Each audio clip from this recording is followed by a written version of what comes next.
This is Chelsea Sirmons for interviewing skills.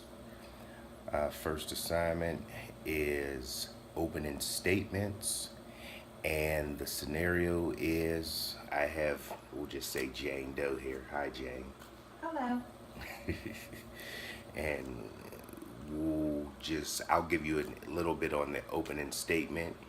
She's just been informed that her company is downsizing, and we're just going to go from there. Hello, Jane. My name is Chelsea. I'll be your clinician today. I'd like you to tell me about a little what's going on with you. Well, hello. Thank you for having me in today. I'm just finding out that my company is downsizing, and that might impact me greatly because I'll be losing my job. Well, how about you tell me a little bit about you first? Oh, well, I am 45 years old, and I have 3 children. One is still at home, school age, and she is 15 years old, and that's it.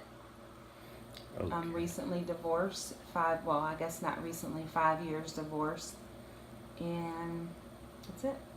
I'm hoping that was for the benefit of things, and you had a mutual separation that wasn't too horrible. No, it actually was a pretty devastating situation, but the whole entire marriage was, but it's okay. I'm glad to see that you have bounced back, and I'm sorry you had to go through that. Thank you. But let's get back to life, because that's part of life. And can you describe the situation that is going on at your job?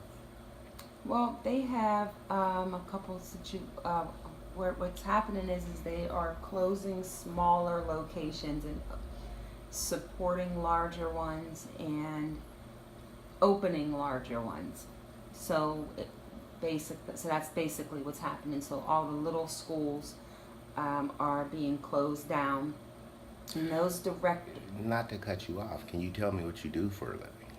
I'm a school administrator. Okay. So post-secondary school administrator.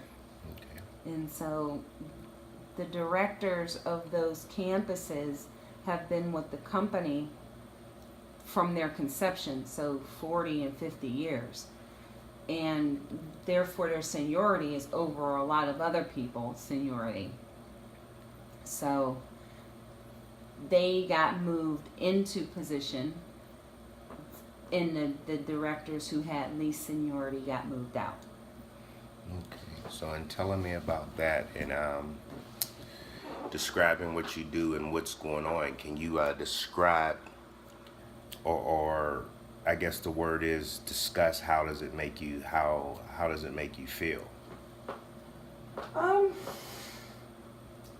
I think it made me feel shafted because I didn't know about it, and my replacement, the person who was coming to take my school, already had their apartment, already was moved into the city when I got let go. And so it was one of those situations where you were used all the way until the end. And so I did too much work for them for that to take place, and so I felt very shafted.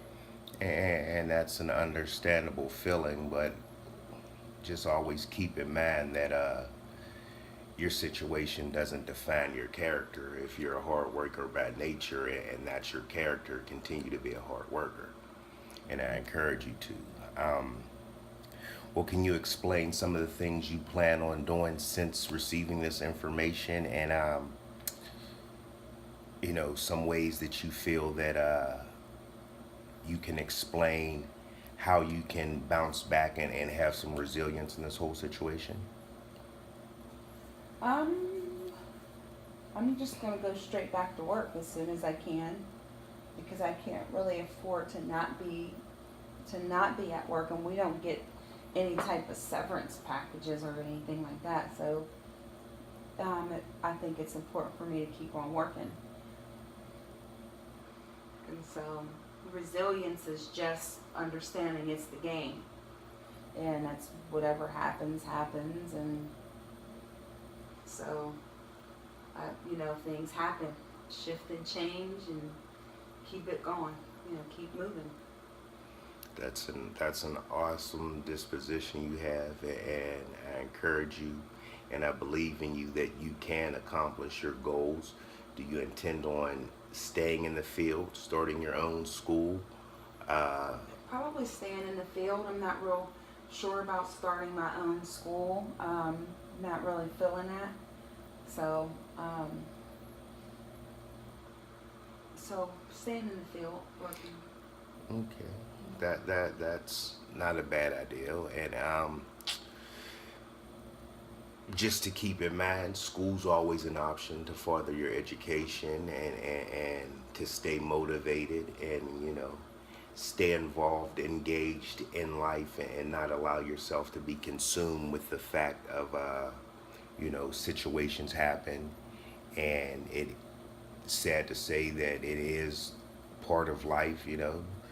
I've been let go, I've been downsized from some places, and today I sit here today as a clinician and encouraging and helping someone else. So I continue to encourage you and to keep that disposition, and keep your spirits up. And if there's any information or resources that I come across as far as like your career path, or your career life that you desire, I'll definitely inform you, and keep you posted. You can always use me as a reference. I just want you to always be encouraged to know that you can come to me, and we can talk about things in confidence, Okay. and that I'm in your corner and I believe in you, and all you have to do is set your mind to it, and you can achieve it, like literally. You know what I mean? What is it, R. Kelly? If I can dream it. So Okay. let's make your dreams a reality, and let's not allow life shortcomings per se to push you to the wayside. And sometimes we always gotta look at the glass half full, because it could be a blessing in disguise that you're being pushed out of there for this reason, because you're being called on to do something greater, larger, for a greater purpose with more meaning. So, in that, I'd like to thank you, uh, schedule you for another appointment. Okay, that would be great. You have a great day, and it was good having you. And again, everything that we speak about stays here, HIPAA, so we keep it personal, in confidence. Uh, Other than that, you have a great rest of the day, and that is my assignment, Dr. Robinson. Thank you, sir, and I hope this is correct.